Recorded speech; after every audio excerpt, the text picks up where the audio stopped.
నిజానికి మన పోయిన ఎన్నికల్లో చాలా చోట్ల అనుకోని ఫలితాలు వచ్చినాయి, కానీ ఖమ్మం ఫలితం మాత్రం నన్ను కొంత ఆశ్చర్యపరిచింది, కొంత నిజంగా కూడా కొంతకాలం ఇబ్బందిగా అనిపించింది. ఎందుకంటే ఇంత పని చేసిన తర్వాత ఒకనాడు 2014 ముందు ఖమ్మం ఎట్లా ఉండేది, తర్వాత ఖమ్మం ఎట్లా అయింది అని ఆలోచిస్తే నిజంగా కూడా అసాధారణమైన మార్పులు మనమే మన కళ్ళతోనే చూసినాం. అంత చూసిన తర్వాత సరే ఓడిపోతే ఓడిపోయాం కావచ్చు, కానీ జరుగుతాయి, ఓటములు జరుగుతుంటాయి సహజంగా. అప్పుడప్పుడు ఎన్నికల్లో గెలుపు ఓటములు తప్పవు, కానీ ఆ మార్జిన్ ఏదైతే ఉందో నిజంగా కూడా చాలా ఆశ్చర్యపరిచింది. ఎందుకంటే నా కళ్ళతో నేనే చూసినాను. అజయ్ గారు సైకిల్ వేసుకుని ఇల్లు తిరుగుతూ కళ్యాణ లక్ష్మి చెక్కులు పంచుతూ అట్లాగే సందర్భం వస్తే ఒక మంత్రిగా ఉన్నప్పటికీ మోరీల్లోకి తానే దిగి ఆఖరికి డీసిల్టింగ్ అంటే చెత్త తీసే దానిలో కూడా అంత చొరవగా పనిచేసిన ఒక ఉత్సాహవంతుడైన నాయకుడు, ఆయన ఖచ్చితంగా మళ్ళీ గెలుస్తాడు అనే విశ్వాసం నాకుంది. కారణాలు ఏమైనప్పటికీ మనకు ఫలితం అనుకూలంగా రాలేదు.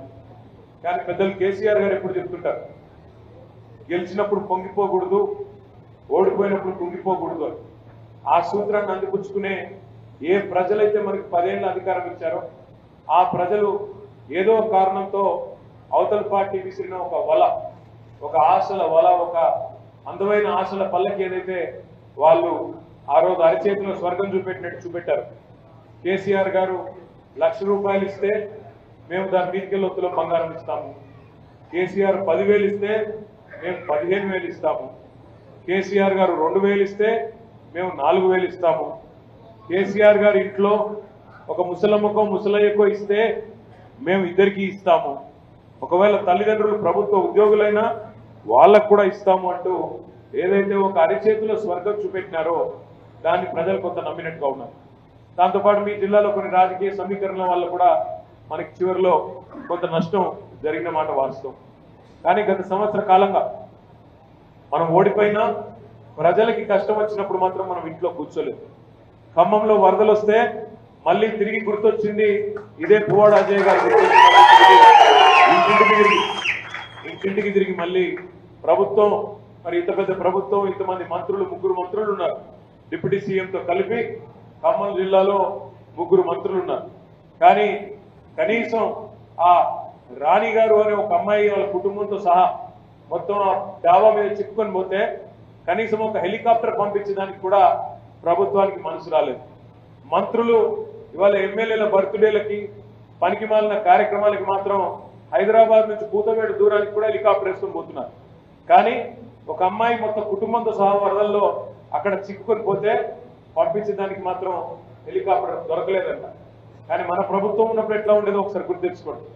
భూపాలపల్లిలో, ఇంకా మంచిర్యాలలో, రకరకాల ప్రాంతాల్లో వరదలు వచ్చినప్పుడు చిన్న చిన్న గ్రామాలకు, కుగ్రామాలకు కూడా మనం 1 కాదు 3, 4 హెలికాప్టర్లు పంపి అక్కడ ఉండే పశువుల కాపరులను కానీ ఇంకో ఇతరులను కానీ కాపాడి ఒక్కొక్క ప్రాణం విలువ తెలిసిన ప్రభుత్వం కాబట్టి మనం కాపాడుకున్నాం. ఈ ప్రభుత్వం వచ్చిన తర్వాత మీ జిల్లా మంత్రులు ఖమ్మంలో వరదలు వస్తే వరదలన్నీ పోయినాక వచ్చినారు. ముఖ్యమంత్రి గారు కూడా ఓపెన్ టాప్ జీబెక్కి ఇట్లా ఎలక్షన్ ప్రచారం లాగా చేతులు ఊపుతూ అక్కడి నుంచి ఇక్కడ తిరిగి వెళ్ళిపోయినారు. ఆ తర్వాత వీడియోలు నేను కూడా చూసినాను. ప్రజల కామెంట్స్, ప్రజల మాటలు, ప్రజల విమర్శలు నేను కూడా చూసినాను. నిజంగా అప్పుడప్పుడు భయం వేస్తుంది చూస్తుంటే. ఆ వీడియోలు నేను జగదీశన్ అప్పుడప్పుడు చూస్తూ నవ్వుకుంటూ ఉంటాం. అసలు ఏం తిట్లవి చూస్తున్నారా? వీడియోలు వాట్సాప్లలో ఆ వీడియోలు చూస్తున్నారా? ఏం తిట్లవి? తెలుగు భాషలో అన్ని రకాల తిట్లుంటాయి, నాకు కూడా తెలియదు. ఇంకోడైతే పౌరుషం ఉన్నోడైతే ఈ పాటికి ఎక్కడో దగ్గర బకెట్లో నీళ్లు తోడుకొని అందులో దూకి చచ్చిపోతున్నాడు. కానీ రేవంత్ రెడ్డి కాబట్టి అన్ని దులుపుకొని తిరుగుతా ఉన్నాడు. అవి ఏం తిట్లు! ఇక్కడ మూసీ నుంచి మొదలు పెడితే, హైడ్రా బాధితుల నుంచి మొదలు పెడితే, ఖమ్మం వరద బాధితుల నుంచి మొదలు పెడితే, రైతుల నుంచి మొదలు పెడితే, ముసలాళ్ళ నుంచి మొదలు పెడితే, ఆఖరికి నిన్న చూసిన పిల్లలు మా స్కూటీ ఏమైంది అంటూ నిన్న కాలేజీ పిల్లలు కూడా, ఆడపిల్లలు మొదలుపెట్టారు ఉద్యమం, పోస్ట్ కార్డు ఉద్యమం. అట్లా ఈ రాష్ట్రంలో ఇవాళ మోసపోయినాము అని అనుకోని వర్గం ఎవరు లేరు. పిల్లలు వాళ్ళు తిడతా ఉన్నారు, పెద్దవాళ్ళు తిడతా ఉన్నారు, రైతులు తిడతా ఉన్నారు. ప్రతి ఒక్కరు కూడా ఇవాళ అయ్యో ఎంత తప్పు జరిగిపోయింది, కేసీఆర్ గారిని కోల్పోయి ఎంత నష్టపోయినామో అనే భావనలో ఇవాళ అందరూ కూడా ఉన్నారు. నేను చెప్పేది వాస్తవం అయితే గట్టిగా చప్పట్లు కొట్టాను. నిన్న అక్కడ కొడంగల్ పోయాను నేను, ముఖ్యమంత్రి గారి నియోజకవర్గం. సహజంగా ముఖ్యమంత్రి గారి నియోజకవర్గం అంటే సరే రాష్ట్రానికి చేసినా చేయకపోయినా సాటుకేమైనా చేసినాడేమో, చాలా ఎవరికి తెలియకుండా ఏమైనా చేసినాడేమో అనుకున్నాను నేను. ఏది ఆయన నియోజకవర్గాన్ని. అక్కడ పోయి రైతు దీక్ష పెట్టాం. అక్కడ అడిగిన రైతుల్ని ముఖ్యమంత్రి గారు అసెంబ్లీలో నిస్సిగ్గుగా చెప్తున్నాడు, మరి అందరికీ రుణమాఫీ అయిపోయింది, రైతు బంధు టకీ టకీ అని పడిపోయింది అన్నాడు, మీకేమన్నా వచ్చిందని అడిగిన. దగ్గర 20,000 మంది ఉన్నారు. వాళ్ళందరూ చేతులెత్తి ఏమీ రాలేదు. ఇక్కడ కూడా రేపటి రోజున ఖచ్చితంగా ముఖ్యమంత్రి సంగతి, కాంగ్రెస్ పార్టీ సంగతి చూస్తామని చెప్పి కొడంగల్లో కూడా నిన్న మన సోదరులు సోదరిమణులు వాళ్ళు కూడా గట్టిగా చెప్తా ఉన్నారు. అట్లే మీరు గమనిస్తే ఈ సంవత్సర కాలంలో, ఈ 14 నెలల కాలంలో ఎవరి కోసం ఈ ప్రభుత్వం పనిచేస్తుంది అంటే మీ జిల్లా మంత్రుల గురించి అయితే నేను చెప్పాల్సిన పని లేదు. మరి అరాచకం. ఒక ఆయనేమో కేవలం ఆయన కోసమే ప్రభుత్వం నడుస్తున్నట్టు కాంట్రాక్టులు మొత్తం ముఖ్యమంత్రి నియోజకవర్గంతో సహా కాంట్రాక్టులన్నీ ఆ మంత్రి గారికి. అందుకే ఆయన మంత్రి గారు కాదు, కాంట్రాక్ట్ మంత్రి గారు అని చెప్పినండి. నేను అక్కడ నేను కొడంగల్ పోయినప్పుడు కూడా చెప్పిన, కాంట్రాక్ట్ మంత్రి కోసం, కమిషన్ల కోసం మాత్రమే ఆయన గారు పనిచేస్తున్నారు ముఖ్యమంత్రి గారు అని అక్కడ చెప్పిన. ఇక డిప్యూటీ సీఎం గారికి నేను చెప్పాల్సిన పని లేదు, వాళ్ళ పార్టీ ఎమ్మెల్యేలు చెప్తున్నారు 30% కమిషన్లు, 10% కమిషన్లు. ఇంట్లో కూర్చున్న వాళ్ళు కూడా ఇవాళ తెలుసా లేదా నేను చెప్పినాను సీక్రెట్, జిల్లాలో తెలీదా? తెలుసా? వ్యవసాయ మంత్రి గారు ఆయన కూడా చూస్తున్నారు మీరు. వ్యవసాయ మంత్రి గారు ఒకటి చెప్తాడు, సీఎం గారు ఇంకొకటి చెప్తాడు. వ్యవసాయ మంత్రి గారు రుణమాఫీ ఇంకా కాలేదు అంటాడు, సీఎం గారు అయిపోయింది అంటాడు. ఇట్లా ఒక రకంగా అసలు మంత్రులకు ఒకరికొకరు శృతి లేకుండా ఇవాళ అధోగతి పాలైపోయింది రాష్ట్రం అనే భావనలో అందరూ కూడా ఉన్నారు. నేను మీతో ప్రార్థించేది ఒకటి, ఎందుకంటే ఈరోజు ఒక మంచి పని కోసం అందరం కూడా కలుస్తా ఉన్నాం. మళ్ళీ ఖమ్మంలో డీటెయిల్డ్గా కలుసుకుందాం, మాట్లాడుకుందాం.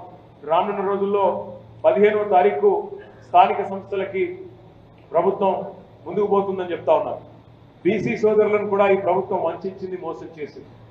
బీసీ డిక్లరేషన్ పేరిట 42% రిజర్వేషన్ ఇస్తామని, బీసీ సబ్ ప్లాన్ పెడతామని, 1,00,000 కోట్ల బడ్జెట్ ఇస్తాం, సంవత్సరానికి 20,000 కోట్లు అని చెప్పి బీసీలకు రిజర్వేషన్లు చట్టబద్ధంగా ఇస్తామని చెప్పి ఇవాళ 5.5% జనాభాని తగ్గించి, ఆనాడు కేసీఆర్ గారు సమగ్ర కుటుంబ సర్వే చేసినప్పుడేమో 51.5% వస్తే ఈరోజు 46%కి తగ్గించి 5.5% జనాభా బీసీలు ఉన్న వాళ్ళను లేనట్టుగా చూపెట్టి మళ్ళీ రిజర్వేషన్ల విషయంలో కూడా వాళ్ళని మోసం చేసిన ప్రభుత్వం కాంగ్రెస్ ప్రభుత్వం. చెప్పుకుంటూ పోతే 420 హామీలు ఉన్నాయి. నేను వాటి జోలికి పోను. మీ మమ్మల్ని అందరినీ ప్రార్థించేది ఏమంటే, మరి ఇన్ని మోసాలు చేస్తున్న ప్రభుత్వానికి బుద్ధి చెప్పే ఒక మంచి అవకాశం మీకు రానున్న రోజుల్లో స్థానిక సంస్థల్లో రాబోతా ఉన్నారు. నిజానికి నేను పార్లమెంట్లో కూడా నామనాగేశ్వరరావు గారు తిరిగి నిలబడ్డప్పుడు నాకు కొంత ఆశ ఉండే, గెలుస్తామేమో, ఎందుకంటే కొంత మార్పు వచ్చింది అని. కానీ చూస్తే పార్లమెంట్లో మరి ఏ కారణం చేతనో కానీ ప్రజలు మనల్ని ఆదరించలేదు. అయినప్పటికీ గత సంవత్సర కాలంగా కేసులు పెట్టినప్పటికీ, వేధిస్తున్నప్పటికీ, విచారణ పేరిట పిలిచి గంటలు జైల్లో పెడతామని బెదిరిస్తున్నప్పటికీ తగ్గకుండా సంవత్సర కాలంగా రేవంత్ రెడ్డి గారికి కంట్లో నలుసులాగా కొట్లాడుతూనే ఉంటాం. భవిష్యత్తులో కూడా మరి మా సోదరుడు నాగరాజు గారిని జైల్లో పెట్టినట్టు కేసులు పెట్టి ఇతరులను కూడా వేధిస్తే కూడా కొట్లాడుతూనే ఉందాం. ఎందుకంటే కాంగ్రెస్ పార్టీ హనీమూన్ టైం అయితే అయిపోయింది, ప్రజల్లో హనీమూన్ పీరియడ్ అయిపోయింది. ఇప్పుడు ఈరోజు ఉదయం ఇక్కడికి వచ్చేటప్పుడు నేను చూసినాను, మహబూబ్నగర్ నియోజకవర్గం, మహబూబ్నగర్ జిల్లాలో ఒక నియోజకవర్గంలో ఎమ్మెల్యే గారు, కాంగ్రెస్ ఎమ్మెల్యే గారు కళ్యాణ లక్ష్మి చెక్కులు ఇస్తా ఉన్నారు. అక్కడ మహిళలు అడుగుతా ఉన్నారు, ఏం సార్ మరి తులం బంగారం ఎక్కడ పోయింది అని అడుగుతా ఉన్నారు. ఇట్లా ఎక్కువ టైం లేదు, ఇంకా ప్రజలే నిలదీసి గల్లా బట్టి కొట్టే రోజులు కాంగ్రెస్ నాయకుల్ని దగ్గరలోనే ఉన్నాయి. ఎందుకంటే వాళ్ళు ఇచ్చిన హామీలు అట్లాంటి. రైతు రుణమాఫీ పేరిట ఇప్పటిదాకా చారణ కూడా కాలేదు రుణమాఫీ. రైతు బంధు అన్నారు, ఇప్పటివరకు ₹1 కూడా వేసిన పరిస్థితి లేదు. 2 ఎకరాలకు వేసామని చెప్తున్నారు, మెసేజ్లు వస్తా ఉన్నాయి మాకు, అన్న నాకున్నది 30 గుంటలే, నాకేపడలేదు, ఎక్కడ 2 ఎకరాలు అని చెప్పి రైతులు మెసేజ్లు పంపిస్తా ఉన్నారు. అట్లాగే రిజర్వేషన్ల పేరిట బీసీలను మోసం చేసినారు. ఒక వర్గాన్ని కాదు, అందరినీ మోసం చేసి ఇవాళ ఏం సాధిద్దాం అనుకుంటున్నారో కాంగ్రెస్ నాయకులు నాకైతే తెలియదు. కానీ రానున్న రోజుల్లో వాళ్ళు ఒక ప్రయత్నం మాత్రం చేస్తారు, బెదిరించే ప్రయత్నం చేస్తారు. మీ జిల్లాలో 3 మంత్రులు బెదిరించి ఏకగ్రీవం చేయాలి, ఎంపీటీసీలు బెదిరించి జెడ్పీటీసీలు కూడా ఏకగ్రీవం చేయాలి, పోలీసులను అడ్డం పెట్టుకొని అధికారాన్ని అడ్డం పెట్టుకొని డ్రామా చేయాలని చూస్తా ఉన్నారు.